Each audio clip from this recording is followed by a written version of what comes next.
Olá, pessoal. Eu sou a doutora Andy Lacer, sou cirurgiã dentista e eu vim conversar com vocês hoje sobre a periodontite e os impactos que essa condição, essa patologia, podem causar na vida das pessoas. A periodontite é uma doença infecciosa crônica causada por bactérias e por múltiplos fatores. Isso pode acarretar numa reabsorção óssea alveolar ou numa destruição dos tecidos periodontais. Isso pode levar a uma gengivite crônica, que é quando a gengiva sangra ao escovar, e também, em casos mais complexos, até a mobilidade dentária. E isso pode fazer com que o paciente ele perca esses elementos dentários caso essa periodontite ela não seja monitorada, ela não seja controlada. Os sintomas que nos indicam que esse paciente está passando por uma periodontite são os seguintes: gengiva inchada, dolorida, sensível. Quando o paciente ele vai escovar o dente, essa gengiva sangra. Pode acontecer também o paciente passar por retração gengival, né, quando os dentes eles ficam mais longos, parece, com a aparência de dentes maiores, né, quando a gengiva ela desce um pouquinho. Pode ocorrer também pus, né, quando o paciente tem a cervical do dente, né, pode ter pus. A mastigação ela pode ser dolorosa. Os dentes eles podem encontrar mobilidade, né, por conta da reabsorção óssea. Os espaçamentos entre os dentes eles podem ficar maiores. Né, o paciente ele geralmente tem mau hálito, né, e para que a gente consiga fazer o controle e o monitoramento, né, desse paciente, a gente precisa indicar uma boa escovação, indicar uma boa higiene oral. Em vários casos, em muitos casos, somente a higiene e a escovação não é mais o suficiente para controlar essa periodontite ou para tratar de alguma maneira essa condição. Nós temos 4 graus de classificação para a periodontite, tá? A primeira classificação é grau leve, né?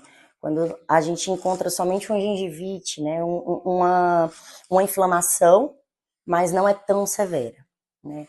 O grau 2, que é um grau moderado, né?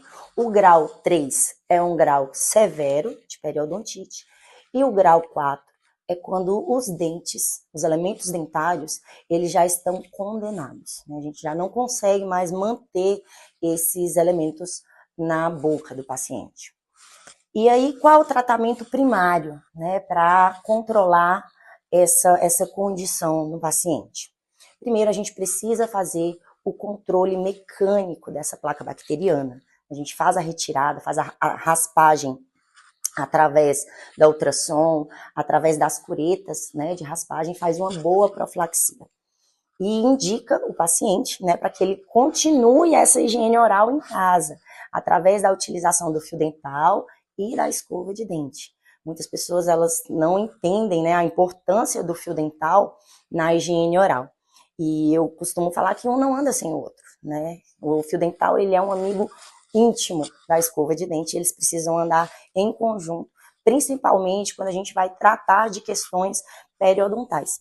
Então, sempre o fio dental primeiro e a escovação depois. Mas em muitos casos, pessoal, como eu falei, novamente, não é o suficiente só a retirada mecânica, né? Porque já são casos mais crônicos, são pacientes refratários. E aí, para isso, a gente tem como ferramenta a utilização dos canabinoides que a cannabis produz. E como nós já sabemos, os canabinoides eles possuem várias propriedades terapêuticas que nós podemos estar utilizando no âmbito odontológico, principalmente no tratamento da periodontite. Os canabinoides eles têm a propriedade terapêutica de regular a microbiota oral e somadas às propriedades antioxidante, anti-inflamatória e de recuperação tecidual, a gente consegue ter uma excelente resposta no tratamento da periodontite. Hoje no mercado, nós já encontramos enxaguantes bucais, pasta de dente, todos eles contendo canabinoides. E quando nós, de fato, aplicamos essa terapia com esses pacientes refratários, a gente consegue encontrar uma resposta muito rápida.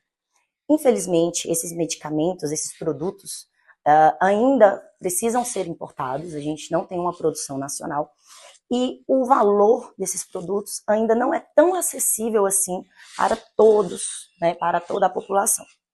Então, em casos refratários, né, ao qual no consultório a gente não conseguiu ter o controle que se esperava dessa microbiota, né, é indicado que a gente faça a prescrição desses enxaguantes e dessas pastas de dentes contendo canabinoides, para que a gente consiga fazer esse controle de uma forma mais sólida, né, e ao qual o paciente ele tenha realmente uma qualidade de vida, né, através desse tratamento, através dessa terapia.